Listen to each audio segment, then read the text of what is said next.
तेलंगाना के chief minister Revanth Reddy America के दौरे के बाद हैदराबाद पहुंच गए।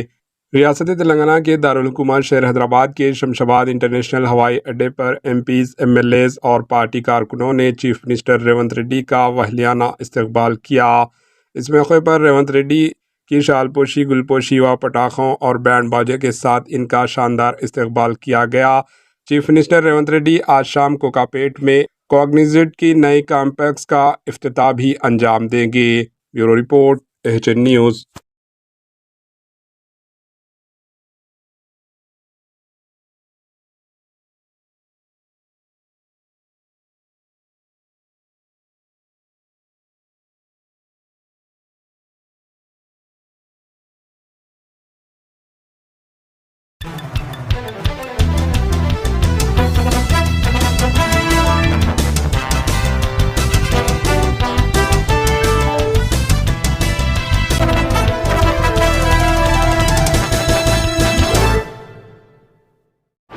एचएन न्यूज़ को लाइक करें, शेयर करें और सब्सक्राइब करना ना भूलें।